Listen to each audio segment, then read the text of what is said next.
신문을 보니까 어떤 분이 비싼 외제차를 샀는데 그 차가 고속도로를 달리다가 중간에 시동이 꺼지는 일이 몇 번 있었다는 것입니다. 요즘 차는 시동이 꺼지면 핸들도 움직이지 않고 브레이크도 작동이 되지 않기 때문에 사고가 날 가능성이 굉장히 많습니다. 그래서 이분이 자동차 안을 한번 조사를 해보니까 새 차라고 하는데 녹이 많이 쓸어 있는 것을 보게 되었습니다. 이분은 차를 판 그 회사를 찾아가서 새 차로 교환해달라 이랬더니 못 바꿔준다 이래서 화가 나가지고 막 항의를 하는 그런 기사가 실려 있었습니다. 이분은 새 차인 줄 알고 샀는데 아마 헌 차였던 것 같고, 이분은 완벽한 차인 줄 알았는데 하자가 있는 그런 자동차를 잘못 샀던 것 같습니다. 이분은 돈도 손해를 보고 또 기분도 많이 상하게 되고 또 목숨도 아주 위험하게 되었습니다. 요즘은 명품 브랜드는 그 회사에서만 팔기 때문에 가짜를 살 가능성이 별로 없습니다. 그렇지만 어떤 분이 아주 싸게 사려고 롤렉스 시계를 엄청나게 싸게 샀는데 알고 보니까 이게 가짜여서 사자마자 시계가 멈춰버린다든지, 샤넬 가방을 파격적으로 싼 가격으로 샀는데 열어보니까 여기저기가 찢어져 있다든지 이러면은 굉장히 속았다는 생각이 들 것입니다. 하물며 어떤 사람이 약을 가짜로 사서 먹는다든지 주사를 맞게 되면 그분은 병도 고치지 못하고 아마 병이 더 악화될지 모르겠습니다. 아니, 세상에 가짜 약을 사 먹는 사람이 어디 있습니까? 이렇게 물을지 모르겠는데, 어떤 분은 암 수술을 받은 후에 주위에 있는 사람이 하도 효과가 좋다고 해서 민간요법인데 쉽게 말하면 야매인 겁니다. 민간요법으로 이제 주사를 이렇게 좀 맞았는데 암이 이제 악화가 돼가지고 아주 고통을 많이 겪고 큰 병원에서 항암 주사를 맞고 있다, 이런 소식을 들은 적이 있습니다. 예수님께서는 천국 복음도 가짜가 있으니까 주의를 하라고 말씀하셨습니다. 초창기에 기독교 초기에는 예수 믿는 사람들이 다 가난하고 무식하고 여성들이나 이런 어려운 사람들이 많았기 때문에 굳이 가짜가 나타날 필요를 별로 느끼지 못했습니다. 그렇지만 오순절에 성령이 오시고 복음이 전 세계에 벌불같이 퍼지게 되었을 때, 그때는 많은 사람들이 예수를 믿게 되었습니다. 그때 복음에도 가짜가 나타나서 얼마나 기승을 많이 부렸는지 모릅니다. 그래서 바울 서신이라든지 베드로 서신이라든지 요한이 쓴 편지를 읽어보면 가짜 복음이 많이 일어나서 사람들을 현혹시키고 또 사람들을 멸망에 빠뜨린 것을 볼 수가 있습니다. 예수님께서는 제자들에게 가짜 복음이 나오고 가짜 메시아가 나타날 테니까 주의를 해야 된다, 이렇게 경고를 하신 적이 있습니다. 아니, 시계도 아니고 향수도 아니고 명품 가방도 아닌데 왜 사람들은 그 쓸데없이 이 복음의 신앙에 가짜를 만들까요? 예수님께서는 근본적으로 사탄이 우리를 시기해서 그렇다고 말씀하고 있습니다. 사탄은 원래 다 우리가 사탄의 종이고 다 지옥 가게 되어 있었는데, 우리가 예수 믿고 이 복음으로 말미암아 사탄의 사슬에서 다 풀려나게 되고 축복의 자녀가 되니까 배가 아파가지고 견디지 못하는 것입니다. 그래서 가짜 복음을 많이 퍼뜨려 가지고 할 수 있으면 많은 사람들이 가짜 신앙을 가지고 지옥에 가도록 한다는 것입니다. 그리고 사람들 중에서도 예수 믿는 사람들이 많아지게 되고 기독교도 아주 중요한 종교가 되니까 세상에서 야망을 실현하지 않고 교회 안에서 야망을 실현하고 교회 안에서 자기의 이상을 실현하려고 가짜 복음을 믿고 가짜 복음을 만들어내는 사람들이 많이 생기게 된다고 말씀을 했습니다. 다 가난하고 무식하고 아무것도 없으면 굳이 가짜를 만들어낼 필요도 없고 가짜를 믿을 필요도 없습니다. 근데 예수 믿는 사람들이 많아지게 되고 중요해지고 이러니까 가짜가 기승을 부리게 되는 것입니다. 그래서 예수님께서는 이 가짜 복음을 분별할 수 있도록 이 가라지 비유를 가지고 말씀을 하셨습니다. 오늘 첫 번째로 예수님께서는 이 가라지는 원수가 뿌렸다 이렇게 말씀하고 있습니다. 예수님께서는 하나님의 나라가 어떤 체험을 통해서 오는 것도 아니고 어떤 행위를 통해서 오는 것도 아니고 하나님의 말씀을 들음으로써 온다는 것을 씨 뿌리는 비유를 통해서 말씀을 하셨습니다. 그래서 마태복음 13장 24절 오늘 본문 그 앞에 있는 말씀을 보면 예수께서 그들 앞에 또 비유를 들어 이르시되 천국은 좋은 씨를 제밭에 뿌린 사람과 같으니 이렇게 말씀하고 있습니다. 좋은 씨를 밭에 뿌리면 좋은 열매, 좋은 알곡이 많이 맺히게 되어 있습니다. 그래서 예수님께서는 좋은 밭에 뿌려진 씨는 30배, 60배, 100배 혹은 100배, 60배, 30배의 결실을 맺게 된다고 말씀하셨습니다. 그런데 어느 날 이 밭의 주인과 종들이 참 좋은 씨를 뿌렸는데 그 다음날 나가보니까 이 가짜 알곡들이 막 섞여서 자라고 있는 것을 발견하게 되었습니다. 마태복음 13장 26절 27절 오늘 본문 말씀을 보면 싹이 나고 결실할 때에 가라지도 보이거늘 집 주인의 종들이 와서 말하되 주여 밭에 좋은 씨를 뿌리지 아니하였나이까 그런데 가라지가 어디서 생겼나이까.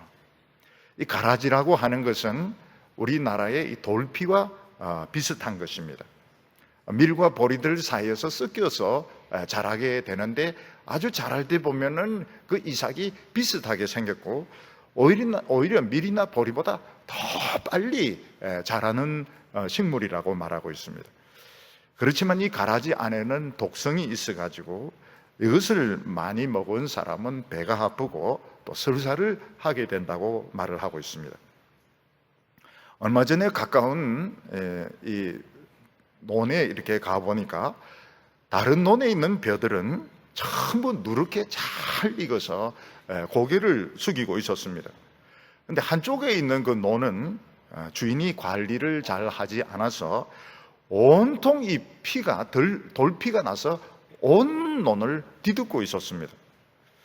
일단 그 돌피가 많이 나서 뒤덮고 있는 그 논은 일단 보기가 좋지 않았습니다.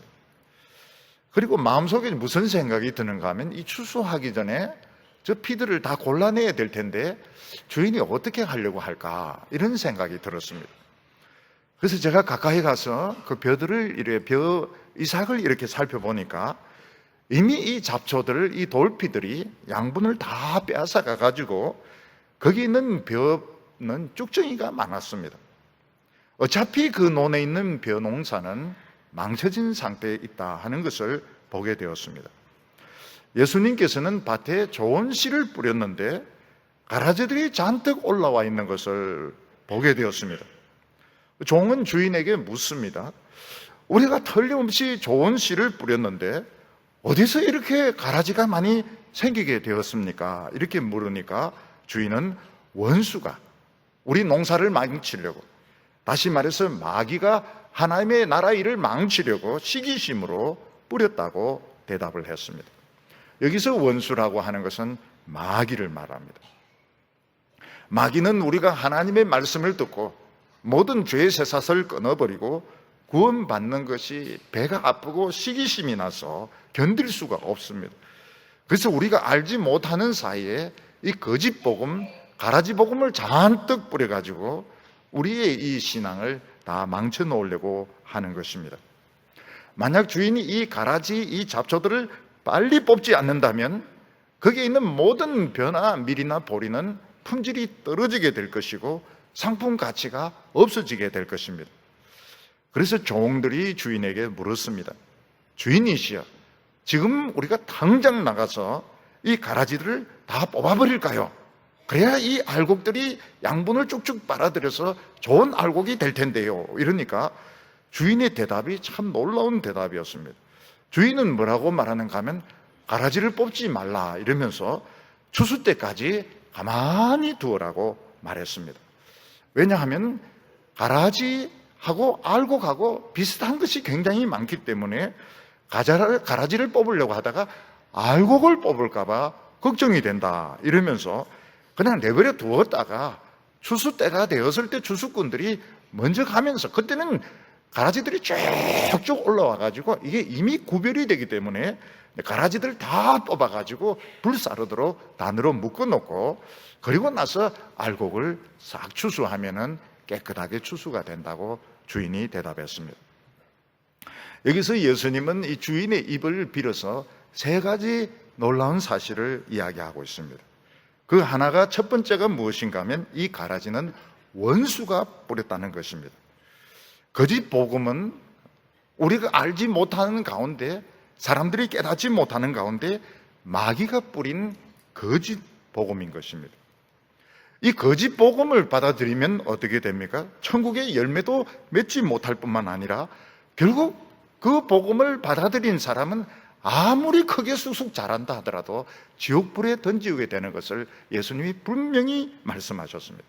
이 거짓 복음, 가라지 복음을 받아들이면 열매도 맺지 못하고 틀림없이 지옥에 가게 되기 때문에 알곡은 굉장히 조심해야 되는 것입니다.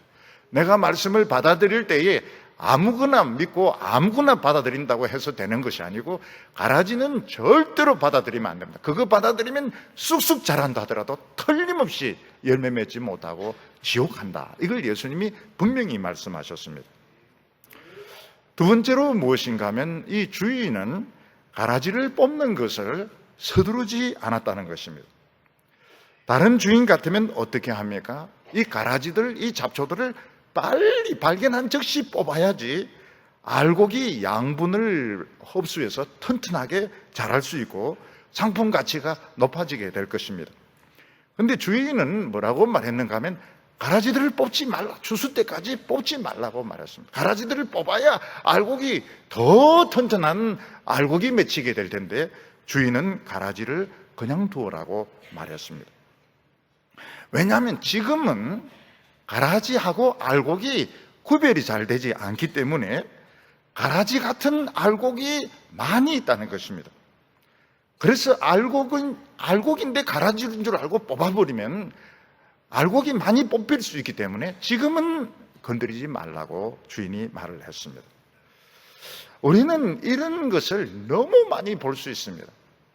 가라지같이 생겼는데 실제로는 알곡이 많은 것입니다.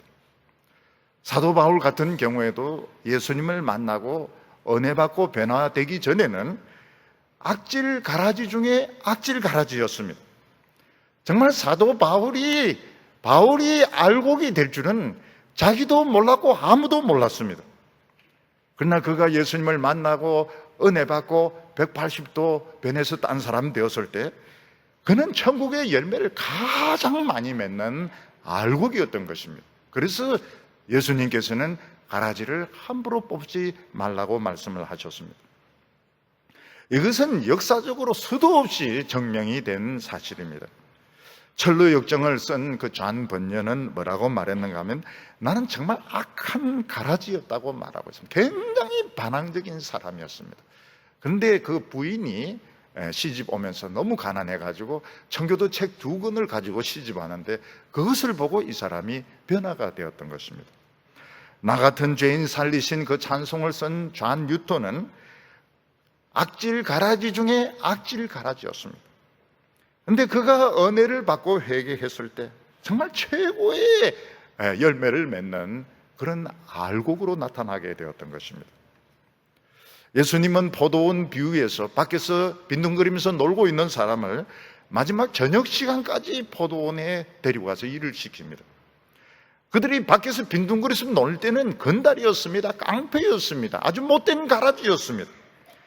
그렇지만 그들이 포도원에 와서 1시간을 일하든 2시간을 일하든 그 주인의 그 통제 아래서 일을 했을 때 그들은 모두 변화되어서 천국 일꾼이 되었던 것입니다.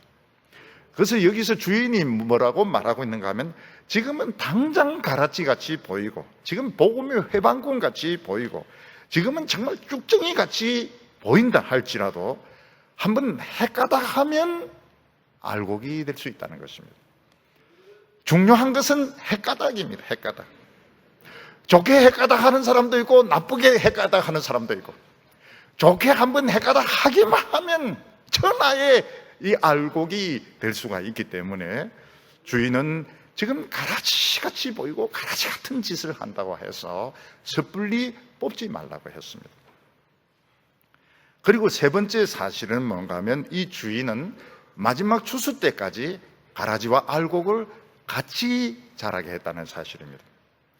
보통 농부들은 어떻게 합니까? 할 수 있으면 알곡에 영양분이 더 많이 가도록 하기 위해서 잡초는 빨리 뽑으면 뽑을수록 좋고 가라지는 빨리 뽑으면 뽑을수록 좋습니다. 근데 주인은 어떻게 합니까? 끝까지 마지막 순간까지 가라지와 알곡이 같이 자라게 해서 이 알곡이 가라지의 압박을 받으면서 가라지의 구박을 받으면서 가라지로부터 많은 어려움을 당하면서 이 알곡이 견디어내어서 오히려 더 튼튼한 열매를 맺게 하는 것이 주인의 계획이었던 것입니다.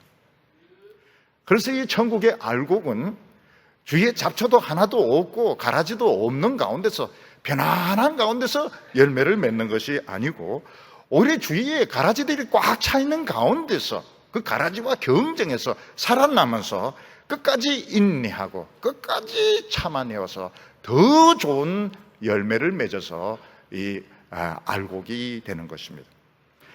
그래서 하나님께서는 어떻게 하시는가 하면 알곡만 그냥 편안하게 행복하게 신앙생활하게 하는 것이 아니고 주위에 못된 이 가라지들을 천지로 놔두어서 그들의 겸손과 그들의 인내와 그들의 믿음을 시험해 보시고 그럼에도 불구하고 열매 맺게 한다고 주인의 입을 빌어서 말씀하신 것입니다. 그러면 오늘 두 번째로 이 가라지의 정체가 과연 무엇이냐 하는 것입니다. 오늘 여기서 이 가라지라고 하는 것은 굉장히 해로운 것입니다. 이 가라지는 알곡의 영양분을 다 뺏어가고 알곡의 뿌리를 다치게 만들고 알곡의 가치를 훼손시키고 이 가라지에 속으면 어떻게 됩니까? 완전히 지옥으로 갈 수밖에 없는 아주 위험한 것이 가라지입니다. 그래서 이 가라지가 정확하게 뭘까? 오늘 이 성경이 말하는 가라지가 명확하게 무언가 하는 걸 모르면은 이 신앙 헛생을 하는 겁니다. 헛고생만 하는 것입니다. 우선 우리 오늘 한국 교회를 우리가 한번 살펴보면 우리 한국 교회는 굉장히 지난 100년 동안 번창을 했습니다. 우리나라는 교회가 없는 곳이 없고 도시에는 한 동네에도 교회들이 수없이 많이 있습니다. 그리고 교인들이 수천 명, 수만 명 되는 그런 교인들도 많이 있고 기독교인들 중에는 장관도 있고 교수도 있고 국회의원도 있고 기업가도 있고 의사도 있고 훌륭하고 성공한 사람들이 수도 없이 많이 있습니다. 요즘은 목사들도 박사들이 지천으로 널려 있고 명문 학위를 가지고 있는 사람들이 많이 있습니다. 그런데 사람들은 무슨 이야기를 합니까? 기독교 자체는 문제가 없는 것 같은데 목사나 이 기독교인들에게서 향기가 나지 않는다고 말을 합니다. 열매가 없다고 이야기를 합니다. 그리고 도덕적으로 아주 좀 썩은 냄새가 나고 기독교인들이 굉장히 이기적이라고 말을 합니다. 사람들은 예수는 믿지만 아주 공격적입니다. 아주 날카롭습니다. 그래서 교회에 와서 상처를 받는 경우가 굉장히 많고 교회 안에서도 소송을 아주 많이 합니다. 아주 살벌한 이런 신앙생활을 해야 되는 것입니다. 이게 이제 무엇을 말하는가 하면 처음에는 좋은 씨를 뿌렸는데 어느 순간 가라지가 들어와가지고 가라지가 지금 완전히 덮고 있는 것입니다. 이게 가라지 현상인 것입니다. 가라지, 이 독보리가 한국 교회와 사회 전체에 퍼져 있는 것입니다. 그러면 이 가라지의 정체를 분명히 알려고 하면 어떻게 이걸 풀 수 있을까요? 역시 상한 갈대 비유로 돌아가야 됩니다. 메시아가 하시는 가장 중요한 일은 상한 갈대를 찾아가지고 치료하는 것입니다. 메시아는 병들고 낙심하고 인생의 무거운 짐을 지고 고통을 받고 있는 자들을 만나서 그 상한 부분에 하나님의 수에 하나님의 말씀을 집어넣어서 천국의 열매를 맺게 하는, 갈대였는데 사과나 배나 감의 열매를 맺게 하는 것이 메시아의 전문 특허였던 것입니다. 그런데 상한 갈대가 아닌 사람들이 있다고 했습니다. 상한 갈대가 아닌 사람들은 강한 갈대고 튼튼한 갈대입니다. 튼튼한 갈대는 부족한 것이 없이 아주 높게 빨리 자라는데 그 잎사귀가 면도날과 같습니다. 누가 가까이 접근하기만 하면 면도날 같은 잎사귀로 베어가지고 상처를 입히고 뭣도 모르고 그 밭에 들어간 사람은 온통 베이게 해서 풀독이 오르게 한다고 말을 했습니다. 그러면 이 가라지는 무엇일까요? 상한 갈대라든지 또는 튼튼한 갈대 구별 없이 갈대밭에 비료를 주는 것이 이게 가라지인 것입니다. 비료를 먹고 자란 갈대, 상했든지 안 상했든지 간에 비료를 먹은 갈대, 이게 가라지인 것입니다. 참된 천국 복음은 모든 사람으로 하여금 자기가 하나님 앞에서 상한 갈대라는 것을 깨닫게 합니다. 사람들 중에서 마음에 상처가 없는 사람이 없고 어려움이나 답답한 문제가 없는 사람이 없습니다. 그런 사람들이 하나님의 말씀을 들으면 내가 하나님 앞에서 상한 갈대구나, 나는 죄인이구나, 너무너무 하나님의 도우심이 필요하구나 하는 것을 깨닫게 됩니다. 사람들이 이 세상의 피조물이면서도 자신의 학벌을 믿고 성공을 믿고 자기 멋대로 산 이것이 영원히 지옥불에 타야 될 죄인 것입니다. 이 세상에 하나님이 필요하지 않은 사람이 없습니다. 이 세상에 상처 입지 않은 사람은 아무도 없습니다. 어려운 문제를 가지고 있지 않은 사람은 아무도 없습니다. 이런 사람들이 하나님의 말씀을 들으면 어떻게 됩니까?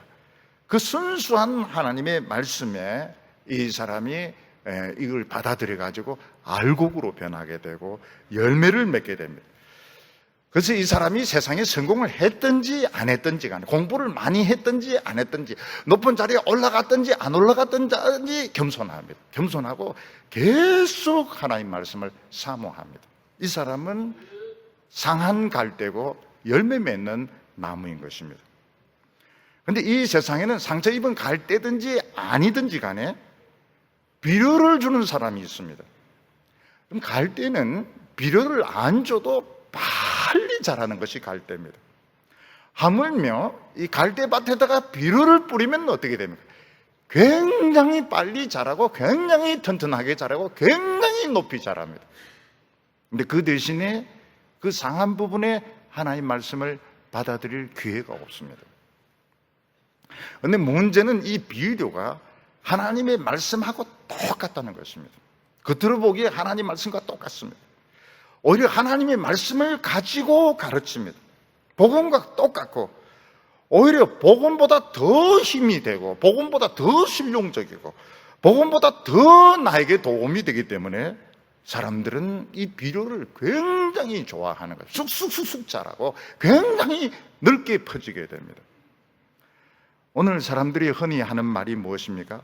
사람은 자기가 보고 싶은 것만 보고 자기가 믿고 싶은 말만 듣는다, 이런 말이 있습니다. 여러 가지가 있지만 자기가 보기 싫은 것은 안 봅니다. 인정을 안 합니다. 자기가 듣기 싫은 것은 아예 안 듣습니다. 이 가라지 복음은 어떤 것인가 하면 하나님이 말씀하는 것을 전하는 것이 아니고 사람이 듣고 싶어 하는 것, 사람이 좋아하는 것만 성경에서 골라서 가르칩니다. 비료입니다, 비료. 그러니까 얼마나 사람들이 좋아하는지 몰라요. 그걸 먹으면 더 빨리, 더 강하게, 더 높게, 더 멀리 퍼지게 됩니다. 그렇지만 실제로는 무늬만 하나님의 말씀이죠. 실제로는 하나님의 말씀이 아닙니다. 하나님의 말씀을 사탕으로 발라놓은 것이지 그 본질 속에는 성공의 야망이 있고 욕심이 들어있고 교만이 들어있는 것입니다. 마귀가 사람들에게 완전히 엉터리 복음을 가르치면 사람들이 바로 알아챕니다.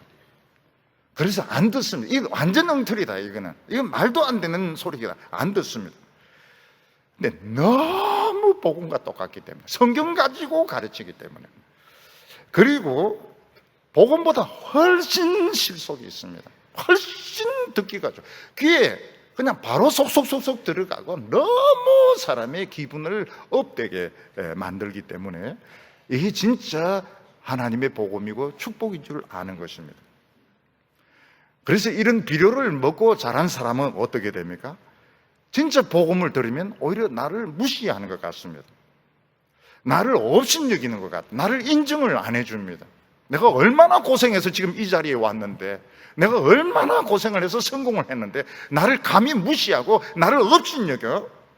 너무 답답하고 융통성이 없기 때문에 미워하게 됩니다. 진정한 복음을 들으면 화가 나고 미워하고 욕이 나오게 되는 겁니다. 이런 식으로 가라지 복음을 들은 특징이 뭔가 하면 버릴 것이, 포기할 것이 아무것도 없습니다.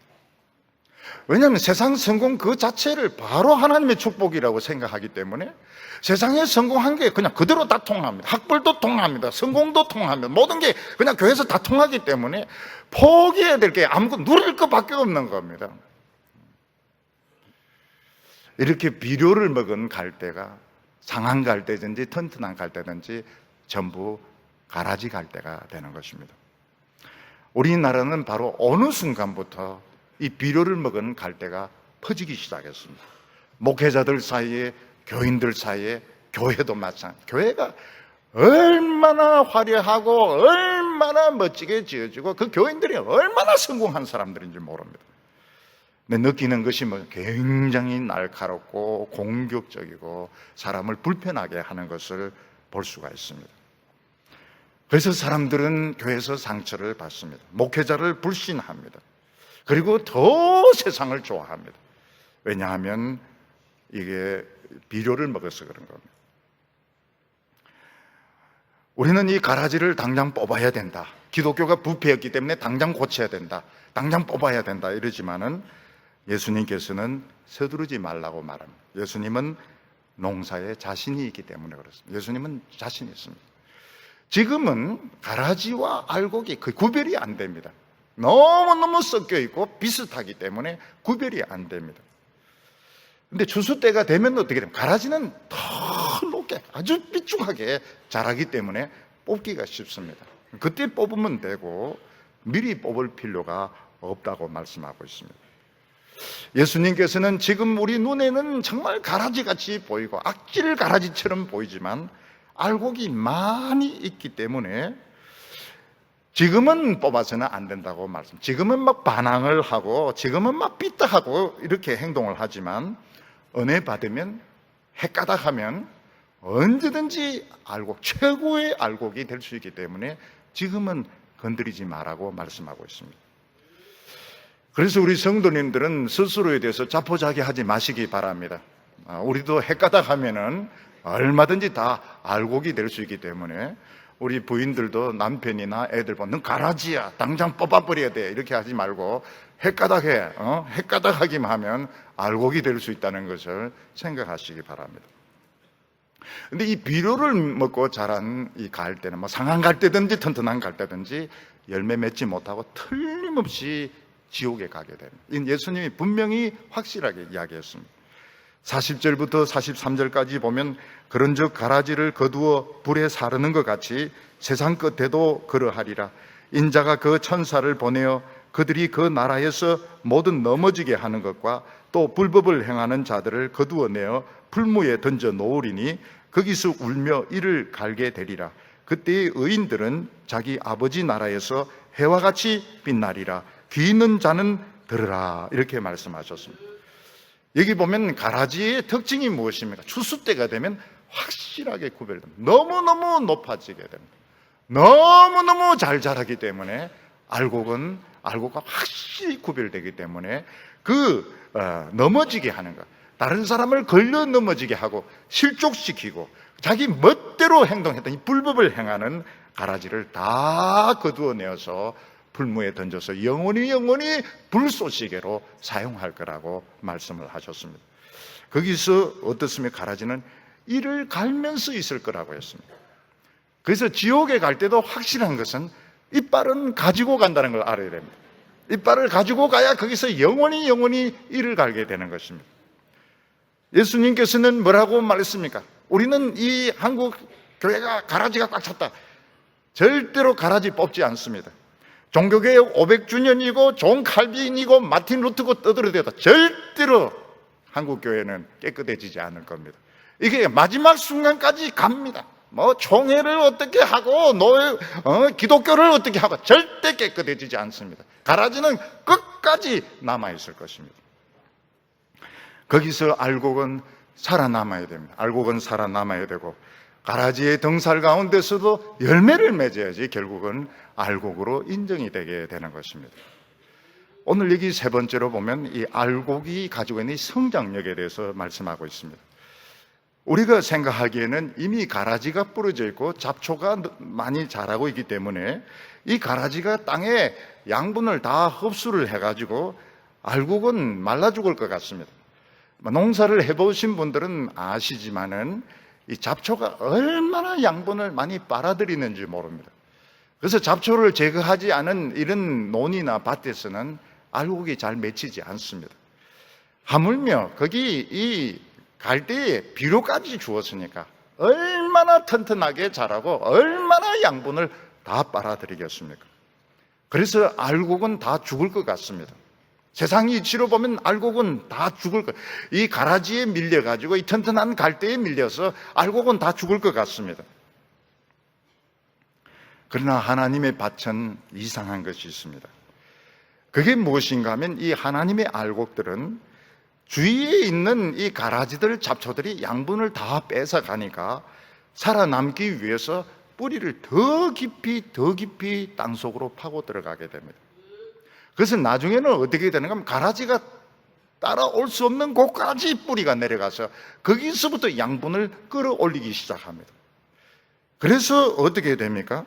신앙생활을 해도 평범하게 신앙생활을 하는 것이 아니고 굉장히 간절하게 신앙생활. 왜냐하면 그렇게 하지 않으면 살아남을 수 없기 때문에, 평범하게 믿어가지고는 생존이 불가능하기 때문에 신앙생활 하는데 사생결단하고 신앙생활을 합니다. 말씀을 들을 때도 막 들리면 들리고 말면 말고 이런 식으로 해서 살아남을 수 없다는 것을 압니다. 그래서 하나님의 말씀을 들을 때도 결사적으로 듣습니다. 그래서 어떻게 하면 가라지가 듣지 못하는 하나님의 말씀을 듣게 되고, 가라지가 체험하지 못하는 기적을 체험하게 되고, 가라지가 상상할 수 없는 능력을 받기 때문에 알곡이 살아남는 겁니다. 가라지가 그렇게 양분을 다 뺏어가고 자리를 다 차지하고 구박하고 못 살게 굴어도 깊이 들어가기 때문에 알곡은 살아남습니다. 31절과 32절 보면 또 비유를 들어 이르시되 천국은 마치 사람이 자기 밭에 갖다 심은 겨자씨 하나를 같으니 이는 모든 씨보다 작은 것이로되 자란 후에는 풀보다 커서 나무가 되며 공중의 새들이 와서 그 가지에 깃들이느니라. 다 같은 맥락입니다. 여기서 상한 갈대, 튼튼한 갈대, 그리고 알곡과 가라지, 그리고 여기 나오는 겨자씨 다 같은 맥락입니다. 이스라엘 겨자씨는 그 씨가 좁쌀같이 적습니다. 그런데 이 겨자씨가 땅에 심기었을 때 어떻게 됩니까? 쑥쑥 자라가지고 나무처럼 된다고 했습니다. 여기 보면은 풀보다 커서 나무가 된다고 말하고 있습니다. 풀과 나무가 비유가 되고 있습니다. 이 나무 주위에는 잡초들이 많아서 양분을 다 빼앗아갔습니다. 자리도 다 차지했습니다. 그렇지만 이 겨자씨는 깊이 속으로 파고 들어가서 그 속에서 수분과 양분을 끌어올리기 때문에 나무같이 크게 되는데, 얼마나 가지가 튼튼한가 하면 새들이 와서 거기에 앉아 있게 된다고 말하고 있습니다. 하나님의 알곡은 가라지들 때문에 깊이 들어가지 않을 수가 없어요. 그렇게 하지 않으면 살아남을 수가 없고 신앙생활을 할 수가 없는 것입니다. 사실은 어떤 기업이나 어떤 개인도 자기를 경쟁하는 사람이 있는 것이 살아남을 가능성이 많다고 말합니다. 경쟁 대상이 없을 때는 너무 자만심에 빠지고 너무 방만하게 생활을 해서 조그만 이런 충격이 하고 어려움이 와도 주저앉아 버리는데, 계속 경쟁자가 있고 괴롭히는 사람이 있고 이러면은 이제 긴장을 해서 오히려 더 남는 힘이 생기게 된다고 말하고 있습니다. 요즘 우리나라 기업들은 바로 이것을 겪고 있습니다. 노조가 지금 막 괴롭히고 있습니다. 정부가 막 기업을 뽑으려고 하고 있습니다. 중국 시장이 지금 닫히고 있고 닫혀 있습니다. 여기서 우리 한국 기업은 지금까지는 뭐 잘 자랐습니다. 굉장히 잘 자랐습니다. 근데 여기서 한 번 더 체질을 바꾸어가지고 여기서 살아남으면 더 좋은 기업, 더 튼튼한 기업, 더 기술력이 뛰어난 기업이 될 수 있고, 여기서 이제 주저앉아 버리면 실패하게 되는 겁니다. 지금이 찬스입니다. 찬스. 우리나라 기업들은 지금 여기서 살아남느냐 안 살았느냐, 뿌리를 어디까지 내리느냐 하는데 성패가 결정되게 되는 것입니다. 미국 시장에 있어서 참 놀라운 것이 뭔가 하면, 미국 시장에 1위를 했던 기업은 여지없이 다 망한다는 것입니다. GM 자동차가 그렇고 도요타가 그렇고 모든 기업들이 미국 시장에 1위 하고 난 뒤에는 그 회사가 다 망한다는 것입니다. 왜냐하면 1등 했다는 그 성공심에 도취가 되어서 역시 기업 최고 경영자가 오만해지고 되고 기업 경영을 방만하게 하고 소비자를 속이려고 하기 때문에 결국 여지없이 1등은 결국 회사가 망한다는 이야기를 하고 있습니다. 하나님께서는 뭐라고 말씀하셨습니까? 하나님께서는 우리 알곡을 그냥 편안하게 알곡끼리 행복하게 지내도록 이렇게 하시는 것이 아니고, 잡초와 가라지 사이에서 경쟁을 하면서 자라도록 이렇게 하셨기 때문에 깊이 살아남으려고 하면 깊이 들어가야 됩니다. 살아남으려면 말씀을 더 들어야 되고, 살아남으려면 기도를 더 해야 되고, 비료 먹으면 이거는 이제 끝장나는 겁니다. 비료 먹으면 굉장히 빨리 자랍니다. 교회도 커집니다. 세상적으로 성공합니다. 그러나 열매는 없습니다. 열매는 없고 굉장히 공격적이고 날카롭고 세상적인 것을 보게 되고, 영원히 이빨은 하나 준비를 해놔야 됩니다. 지옥에서 영원히 이빨을 갈면서 있게 될 것입니다. 여기 보면 겨자씨가 얼마나 튼튼한지 새가 거기에 앉는다고 말했습니다. 이 새들도, 참새들도 이렇게 관찰해 보면 풀에는 안 앉습니다. 그리고 가지도 약한 데는 안 앉습니다. 어느 정도 가지가 굵어야 앉습니다. 마찬가지로 하나님의 알곡은 이 풀들과 이 가라지에 밀려가지고 죽을 것 같았지만 사생결단하고 뿌리를 내리기 때문에 그 가지가 자라게 되고 꽃이 피고 열매가 맺게 되고, 오히려 더 튼튼한 열매, 더 많은 열매를 맺게 되는 것입니다. 그것만이 아니라 하나님의 알곡들은 속에서부터 뿜어져 나오는 기운이 있기 때문에 자기 자신도 아름답게 변하고 온 세상도 아름답게 만든다고 말씀하고 있습니다. 33절에 보면 또 비유로 말씀하시되 천국은 마치 여자가 가루 서말 속에 갖다 넣어 전부 부풀게 한 누룩과 같으니라. 이 가루 서말의 가루라고 하는 것은 굉장히 많은 양의 가루입니다. 보통 한 식구가 이 가루를 가지고 뭐 떡을 만들어 먹거나 빵을 만들어 먹으려면 한두 홉 정도면 충분합니다. 이 한두 홉도 아니고 한두 대도 아니고 서말이라고 하는 것은 이 웬만히 큰 빵집보다 더 많은 가루를 쓰는 것입니다. 제가 어렸을 때 이 수제비를 잘 만들었습니다. 수제비를 만들려고 하면 어떻게 됩니까? 이 물 속에다가 물을 이제 끓이는데 이 간장을 넣고 또 멸치도 또 넣습니다. 그리고 거기에 이제 애호박도 이제 썰어 가지고 넣고, 그리고 이제 가루를 이제 반죽해서 이제 떠 넣는데 한두 홉 정도면 됩니다. 동생들하고 이렇게 몇 명 먹으려고 하면 한 홉이나 두 홉 정도, 조그만 공기로 하나 둘 정도 되면은 하면서 잘 만들었습니다. 굉장히 맛있게 잘 만들었습니다. 그런데 이 가루 반죽을 가지고 떡을 만들려고 하면 그냥 만들면 딱딱하고 너무너무 맛이 없습니다.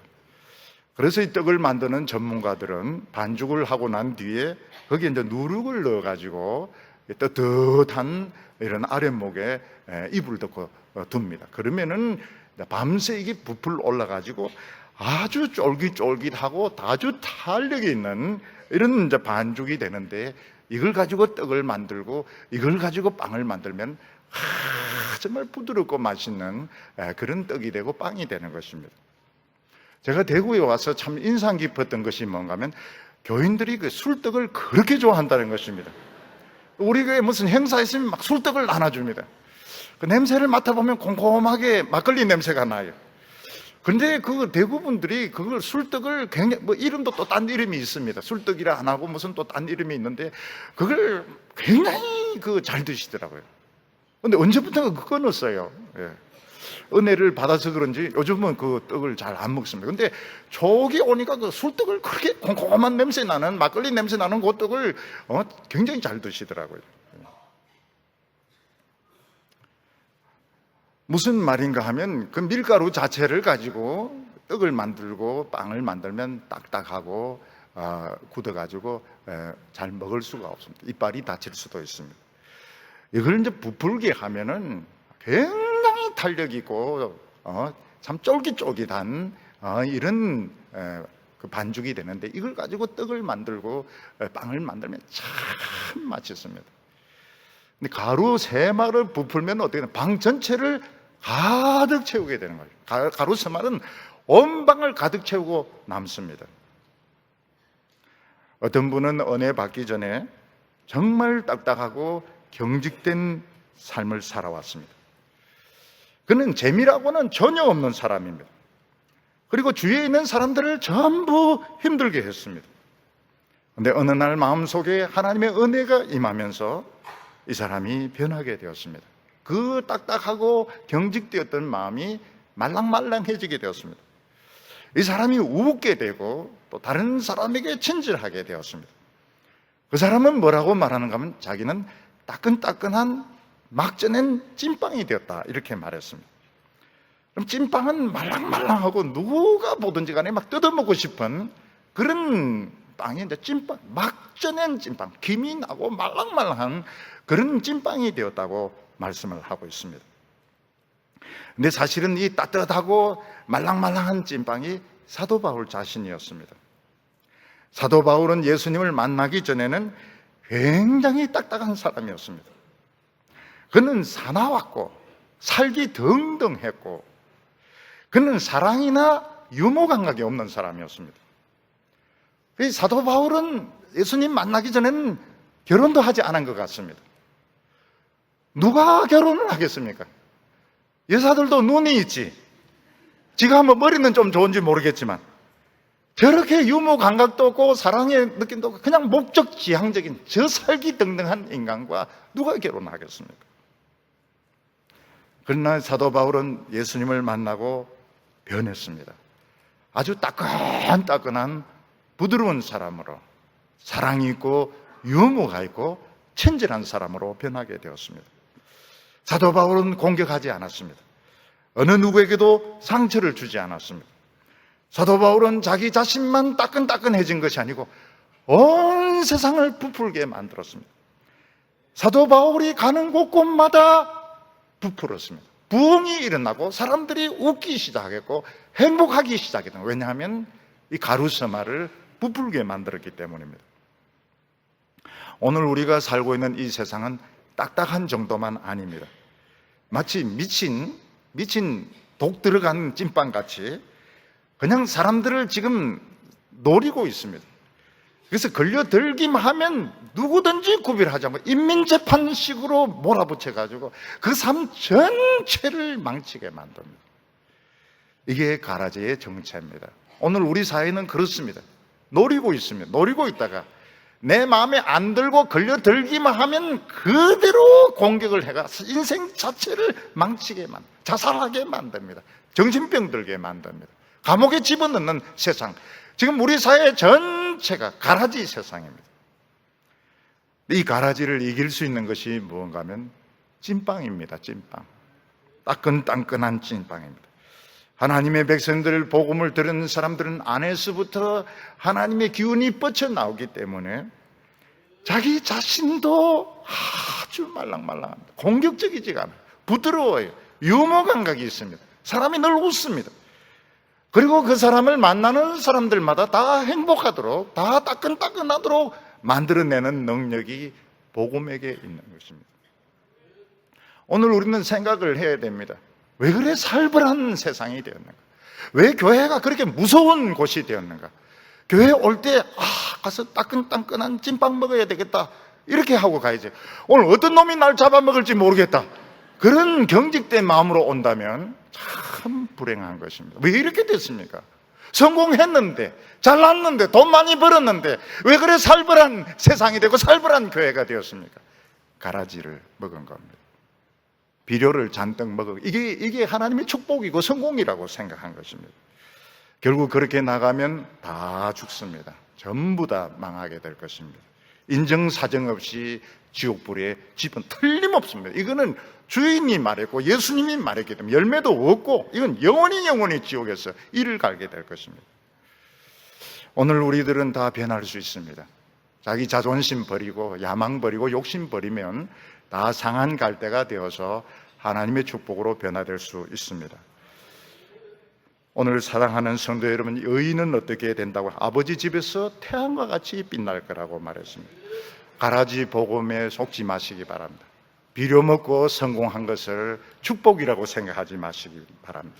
모두 천국의 알곡이 되어서 오늘 우리 마음도 따끈따끈해지고 식구들도 사랑하고 지켜주는 우리 온 교회를 따끈하게 만드는 성도들 다 되시기를 바랍니다. 기도드리겠습니다. 거룩하시고 자비로우신 하나님 아버지, 너무나도 살벌하고 무서운 이 세상에 메시아를 보내어 주시고 상한 갈대와 같이 쓸모없는 우리들을 하나님께서 열매 맺는 그런 나무로 변화시켜 주셔서 감사합니다. 우리는 더 높아지고 싶고 더 성공해지고 싶고 더 똑똑해지고 싶지만 그 속에 들어있는 이 무서운 사탄의 계계를 보게 하시고 그 무서운 독을 보게 하여 주시옵소서. 오늘 하나님 앞에서 우리 모든 상한 갈대가 되어서 하나님 앞에서 말씀으로 끝까지 인내하고 살아남는 성도들 되게 하여 주시옵소서. 교인들마다 은혜 받게 하여 주시고 위로받게 하여 주시고 믿음으로 끝까지 승리하는 사람들 다 되게 하여 주시옵소서. 예수님의 이름으로 기도하옵나이다.